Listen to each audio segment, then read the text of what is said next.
જમીન આપણે ઝેરી કરી નાખી. આપણી જમીનને આપણે કેમિકલ ફર્ટિલાઇઝર્સ અને પેસ્ટિસાइड्सથી विषयुक्त करी नाखी. वो मिट्टी फिर से मधुमत पार्थिव गुम रज पार्थिवम रज पार्थिव एटले पृथ्वीनी आ रज आ माटी मधुमत हो अमारा माटे. ये मिट्टी उर्वरा और स्वस्थ बनी रहे ये जरूरी है. देश की माटी. आ पश्चिमना जगते આપણને કયે રવાડે ચડાવી દીધા કે આનાથી વધારે ઉત્પાદન થશે, વધારે ઉત્પાદન.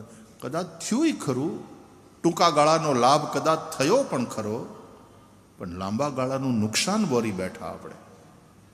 અને હવે જે થાય છે ને એ વાંજિયું થાય છે બધું.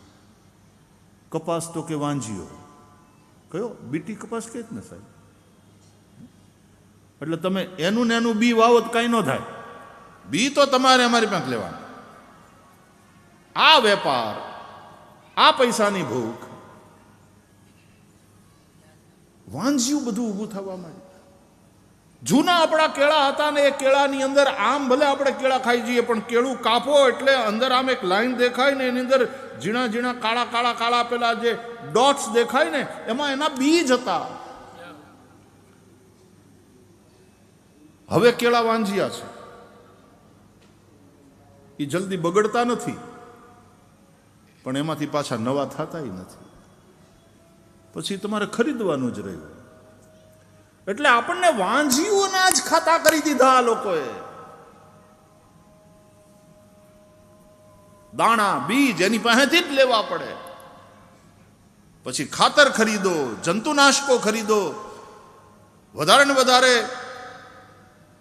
દવા છાંટો. એમ વધારે ને વધારે પેલા કીડા હોય એ રેઝિસ્ટ થતા જાય, રોગ થાય. ઓલા વધારે ને વધારે ખેડૂતો આવશ્યક માત્રા કરતાં વધારે માત્રાની દવા છાંટે. અંતે આપણા શરીરમાં ઝેર જાય છે. વચ્ચે આખો એક આર્ટિકલ હું વાંચતો હતો, લીલા શાકભાજી ખાઓ એમ હવે ડૉક્ટરોય કહેતા પહેલાં 100 વાર વિચારે છે. મરચા ઉપર ઝેર છે, કોબી ફ્લાવર ઉપર તો સૌથી વધારે ઝેર, રીંગણા ઉપર, ટમેટા ઉપર ઝેર છે.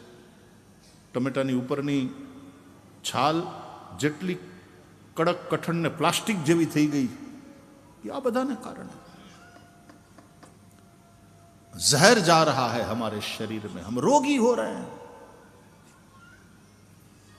ये कौन से विशियस साइकिल में हम फंस गए हैं पश्चिम के चलते.